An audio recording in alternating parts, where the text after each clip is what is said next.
सभी का बहुत बहुत स्वागत है हमारे YouTube चैनल सेल्फ स्टडी में। हम लोग आज शुरू कर रहे हैं पेपर वन यूजीसी नेट की थोड़ी सी चर्चा। और यूजीसी नेट की चर्चा का हम लोग पूरा सिलेबस देखेंगे। और सिलेबस से इम्पोर्टेंट ये बात रहेगी कि इस पेपर को अटेम्प्ट कैसे करना है और इस पेपर में मैक्सिमम मार्क्स आप कैसे ले जा सकते हैं, मतलब कैसे पा सकते हैं, इसके बारे में थोड़ी सी चर्चा होगी। पेपर वन आपको पता ही होगा, अगर आप नेट के पेपर दे रहे हैं, पेपर वन का वेटेज कितना रहता है? 50 क्वेश्चन आते हैं जो 100 मार्क्स का होता है, ठीक है। और पेपर वन में क्या होता है कि आपके सिलेबस अभी मैं आगे देखूंगा। लोगों को समस्याएं आती है पेपर वन में, क्योंकि पेपर टू आपको पता है यूजीसी नेट में स्पेशल सब्जेक्ट होता है। किसी का पॉलिटिकल साइंस है, किसी का हिंदी है, किसी का इंग्लिश है। समस्या आती है पेपर वन में, ठीक है। और पेपर वन आपके लिए बहुत इंपॉर्टेंट हो जाता है। क्यों? क्योंकि पेपर वन ही आपका जेआरएफ में एंट्री करवाता है। जो पेपर वन जिसका अच्छा नहीं जाएगा तो जेआरएफ नहीं कर पाएगा, ये जनरली होता है, क्योंकि ये स्कोरिंग सब्जेक्ट है और इससे मेरिट बनती है। ओके, तो पेपर वन को हम लोग सबसे इम्पोर्टेंट बात है कैसे कवर करेंगे और कैसे इसमें मैक्सिमम मार्क्स गेन कर सकते हैं, ठीक है। तो सबसे पहले स्टार्ट करते हैं हम लोग कि नेट का पैटर्न आपको पता है कितने मार्क्स का होता है? 300 मार्क्स का होता है नेट, जिसमें 100 आपका होता है पेपर वन और आपका 200 का होता है आपका पेपर टू, ठीक है। तो पेपर वन में हम लोग चर्चा करेंगे कि कैसे इसमें ज्यादा से ज्यादा नंबर ला सकते हैं। अब लास्ट तक वीडियो बने रहिएगा, आपको पूरा समझ में आ जाएगा। और जो पेपर वन का डर है ना, और पेपर वन में कॉन्फिडेंस है, यहाँ से आपको पूरे की पूरी तरह आ जाएगा, ठीक है। मैं इतना कह सकता हूँ, आने वाले 15 20 30 मिनट जितना भी मैं ले रहा हूँ उसमें आपको इतना तो कह दूंगा, कह सकता हूँ, इतना बता दूंगा कि आप पेपर वन में पूरी तरह कॉन्फिडेंट हो जाएंगे और आपको बहुत ही अच्छा लगेगा और आप पेपर वन में अच्छा स्कोर करेंगे, ठीक है। तो सबसे पहले क्यों जरूरी है इस पेपर वन को पढ़ना, क्यों जरूरी है? तो सबसे इम्पोर्टेंट पहली बात तो इसमें हमारे सिलेबस में है, और सबसे ज्यादा जरूरी बात यह है कि हमको जेआरएफ दिलवाता है। कैसे दिलवाता है मैं आगे बात करता ही रहूंगा, ठीक है। कैसे पढ़ना है, कैसे का है, तो उसी की तो हम लोग चर्चा करने यहाँ पर आए हैं कि कैसे इसको हैंडल करना है, कैसे पढ़ना है, ठीक है। बस क्यों और कैसे। अब सबसे पहले शुरू करते हैं। पेपर वन के पहले के पढ़ने के पहले आपको इतना न्यूट्रल हो जाना है, इतना न्यूट्रल हो जाना है अपने आप में, अपने आप को एक फील करना है कि आप एक टीचर हैं, ठीक है। और टीचर कैसा टीचर? आलतू फालतू वाला टीचर नहीं, बहुत ही आइडियल, बहुत ही आदर्शवादी और बहुत ही पॉजिटिव मानसिकता वाला। आपको अगर बच्चे कुछ कहे तो ये समझिएगा कि हमको कुछ नहीं कह रहे हैं, आप उनको पॉजिटिव रिप्लाई करिए। कोई भी विकट परिस्थिति आए उसको हैंडल करने के लिए आप पॉजिटिव रहें। सबसे इंपॉर्टेंट बात पेपर वन पढ़ने के लिए, पेपर वन को सॉल्व करने के लिए पहला पॉइंट ये ध्यान रखना है, ठीक है। तो सबसे पहले यही जरूरी है। उसके बाद हम लोग आएंगे, क्योंकि इसका सिलेबस जब हम लोग डिस्कस करेंगे ना अभी, तो आपको पता चलेगा कि हाँ आखिर क्यों हम ऐसा बोल रहे हैं। क्योंकि इसमें सिलेबस में ही ऐसा है। इसमें कितनी यूनिट है? 10 यूनिट है, और 10 के 10 यूनिट ऐसे हैं कि आपको बहुत समझ की जरूरत है। कॉमन सेंस और अंडरस्टैंडिंग का ही पूरा का पूरा खेल है पेपर वन में, ठीक है। जैसे सिलेबस की अगर हम लोग बात करें, तो सिलेबस अगर आप लोग को याद है तो ठीक है, नहीं थोड़ा सा याद करने की कोशिश करिए। हम लोग यहाँ पर सिलेबस को बात करते हैं, और फिर सिलेबस बात करने के बाद फिर लास्ट में हम लोग ये डिस्कशन करेंगे आप कितने मार्क्स पा रहे हैं अभी की स्थिति में बिना पढ़े, और पढ़ने के बाद हम कितना मार्क्स पाएंगे। ओके, तो सिलेबस में सबसे पहले पेपर वन की बात कर लेते हैं। 10 यूनिट्स हैं आपके, 10 यूनिट्स कवर हैं, और 10 यूनिट्स में आपको ये सिलेबस बांटा हुआ है। पहली यूनिट की अगर बात करें, टीचिंग एप्टीट्यूड, दूसरी यूनिट है आपकी रिसर्च एप्टीट्यूड, तीसरी आपकी यूनिट है कॉम्प्रहेंशन, ठीक है, और चौथी आपकी यूनिट है कम्युनिकेशन। अब इनमें 10 यूनिट है, पांचवी आपकी यूनिट है, छठी और सातवीं। पांचवी यूनिट है आपकी logical reasoning plus mathematics, mathematics aptitude, और ये आपकी यूनिट है लॉजिकल रीजनिंग। और सातवीं आपकी यूनिट है DI या फिर डाटा इंटरप्रिटेशन, और 2 यूनिट ये आप यहाँ लिख लीजिए, 8वीं और 9वीं। ये यूनिट है आपका DI, और 8वीं यूनिट है आपकी 9वीं और 10वीं। 10वीं आपकी यूनिट है हायर एजुकेशन, ठीक है, और 9वीं आपकी यूनिट है पेपर डेवलपमेंट और एनवायरनमेंट। अगर आपके पास सिलेबस हो, ये आपकी ICT information communication technology. Hindi में आगे बढ़ेंगे हम लोग, बताते चलेंगे, ठीक है। तो इसमें होता क्या है, 10 यूनिट को आपको पढ़ना कैसे है और पढ़ने में इसमें सिलेबस क्या है, बेसिक बेसिक मोटा मोटी चीजें हम 2 मिनट में डिस्कस कर लेते हैं। टीचिंग एप्टीट्यूड मतलब शिक्षण अभिक्षमता कहते हैं। तो इसमें क्या पढ़ना पड़ता है कि टीचर को किस तरह होना चाहिए, टीचिंग कैसे करना चाहिए, टीचिंग की विशेषताएं क्या है, कैसा टीचर होना चाहिए, और वो कैसे पढ़ाए, कैसा मूल्यांकन करे, ये सब चीजें आपको टीचिंग एप्टीट्यूड के अंदर पढ़ना है। तो इसमें आपको विशेष बात यही रखना है ध्यान कि आप एक अच्छे व्यक्ति हो, एक अच्छे टीचर हो और पॉजिटिव सोचते हो, उसी ढंग से आपको पढ़ाना है, उसी ढंग से कॉपी चेक करना है, उसी ढंग से मूल्यांकन करना है। तो टीचिंग एप्टीट्यूड में ये पढ़ना है, ठीक है ना। इसमें कॉन्सेप्ट, ऑब्जेक्टिव, कैरेक्टरिस्टिक्स, ठीक है ना, ये सब चीजें हैं। इसमें फिर लास्ट में आता है इवैल्यूएशन सिस्टम। ये सब के बारे में हम टीचिंग एप्टीट्यूड या शैक्षिक अभिक्षमता में पढ़ेंगे। रिसर्च एप्टीट्यूड में हमको क्या पढ़ना है, रिसर्च एप्टीट्यूड में पढ़ना है अनुसंधान जिसको बोलते हैं। इसमें हम लोग को ये पढ़ना है कि कैसे रिसर्च किए जाते हैं, स्टेप पढ़ना है, रिसर्च के मेथड क्या है, रिसर्च के स्टेप्स क्या है, कैसे कैसे काम करता है। हम कोई भी अगर रिसर्च करने जाए तो उसमें स्टेप, टाइप, किस तरह से, सैम्पलिंग क्या है, ऑब्जर्वेशन क्या है, एक्सपेरिमेंट क्या है, ये सब रिसर्च एप्टीट्यूड के अंतर्गत पढ़ेंगे। फिर आता है कंप्रहेंशन, बहुत ही आसान है ये, अच्छी बात है। कंप्रहेंशन क्या करता है, एक पैसेज आएगा आपका और एक पैसेज से आपको आंसर देने हैं 5 क्वेश्चन के। कम्युनिकेशन ये चैप्टर है, मतलब संप्रेषण, ठीक है। कम्युनिकेशन में यही आपको पढ़ना है, टाइप्स पढ़ना है, कम्युनिकेशन होता क्या है, टाइप्स पढ़ते हैं, और इसमें बैरियर क्या क्या है। सबसे बड़ी समस्या है इसमें यह है कि बैरियर क्या है कम्युनिकेशन की, ये सब सारी चीजें हम लोग पढ़ते हैं। लॉजिकल रीजनिंग और मैथमेटिक्स में पढ़ना है। लॉजिकल रीजनिंग और मैथमेटिक्स में बहुत आसान है, आसान टॉपिक दिए हैं, जैसे परसेंटेज दिया है, रेशियो दिया है, प्रॉफिट लॉस दिया है, टाइम एंड डिस्टेंस दिया है। ये मैथमेटिकल पोर्शन है, ज्यादा टॉपिक नहीं है, यही सिलेक्टेड टॉपिक है, और इसमें रीजनिंग को इंक्लूड करके दिया है, ठीक है।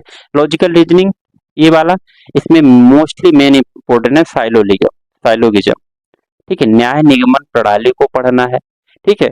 उसके बाद फिर इसमें मेन इंपोर्टेंट यही है, तर्क के क्या प्रकार है, तर्क कैसे कैसे तर्क लगाए जाते हैं, वो सब आपको पढ़ना है। DI डाटा इंटरप्रिटेशन आपको पता है, बार, ग्राफ, चार्ट और हिस्टोग्राम, ये सब दे दिया जाएगा, उससे 5 क्वेश्चन पूछेंगे। DI में आपको खास बात ये ध्यान रखना है, परसेंटेज रेशियो ये आपको आना चाहिए, सबसे इम्पोर्टेंट। परसेंटेज और रेशियो अगर आपको आता है निकालते, तो इससे आपका काम हो जाएगा। प्रॉफिट लॉस, ये सब DI में मेन कॉन्सेप्ट यूज होने वाले हैं। यहाँ से भी 5 क्वेश्चन आएंगे और आपको काम हो जाएगा। ICT क्या है, ICT मतलब इंफॉर्मेशन कम्युनिकेशन टेक्नोलॉजी, सूचना एवं संचार तकनीकी।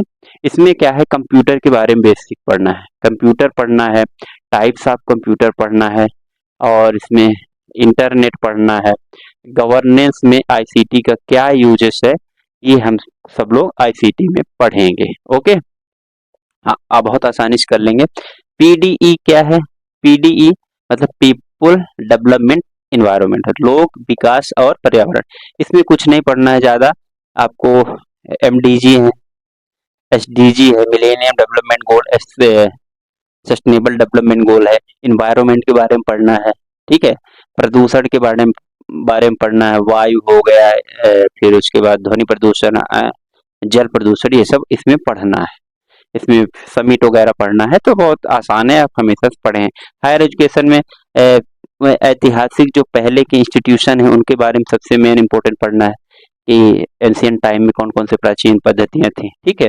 हायर एजुकेशन के बारे में पढ़ना है, किस किस लेवल के एजुकेशन हो गया है, और फिर इसमें लास्ट में पढ़ना है इवेल्युएशन सिस्टम, एक्रीडिटेशन सिस्टम। आप लोग देखते होंगे ना, A+, B+, ये सब दिया जाता है। तो ये रहा मोटा मोटा बहुत शॉर्ट में रिवीजन मतलब आपका सिलेबस समझाने का।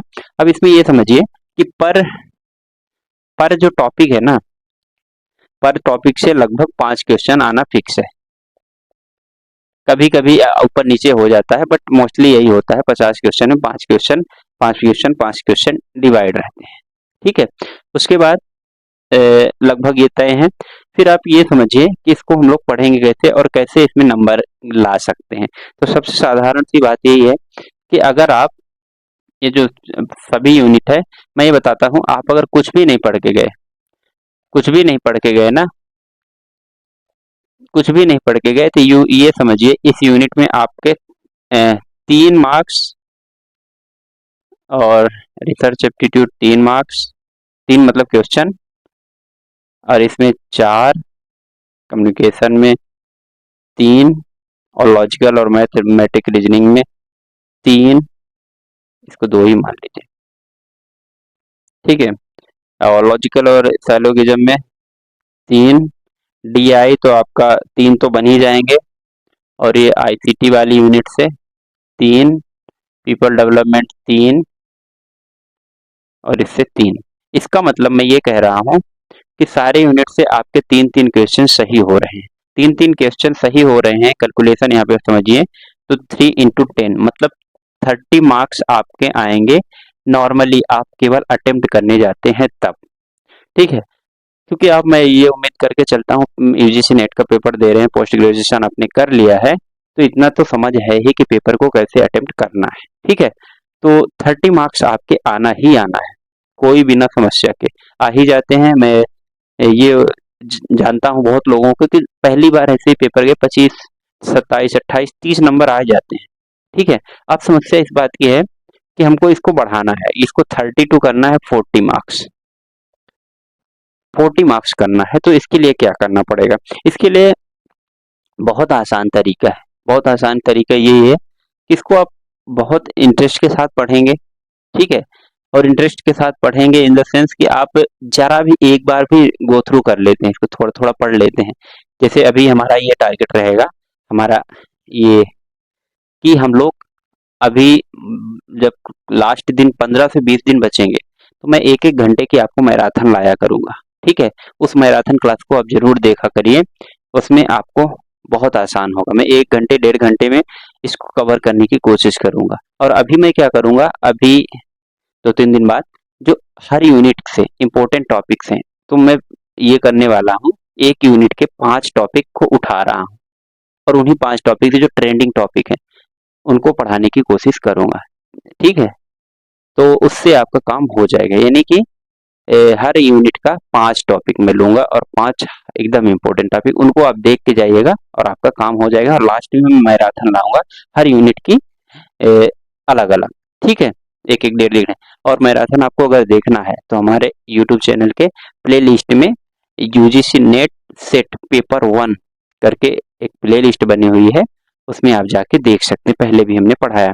तो हमारा गोल क्या है, 40 मार्क्स करना। ठीक है, तो जब आप ये सारी चीजें देख लेंगे, अभी मेरे साथ आप बने रहिए 1-1.5 महीना, मतलब 50 दिन जो भी बचे हैं, उसमें आप क्या करिए, अभी 5 टॉपिक्स मैं पर यूनिट ले रहा हूँ, उनको आप जरूर देख लीजिएगा। ठीक है, ज्यादा नहीं होंगे, 5 टॉपिक्स मतलब आधे आधे घंटे का एक टॉपिक रहेगा।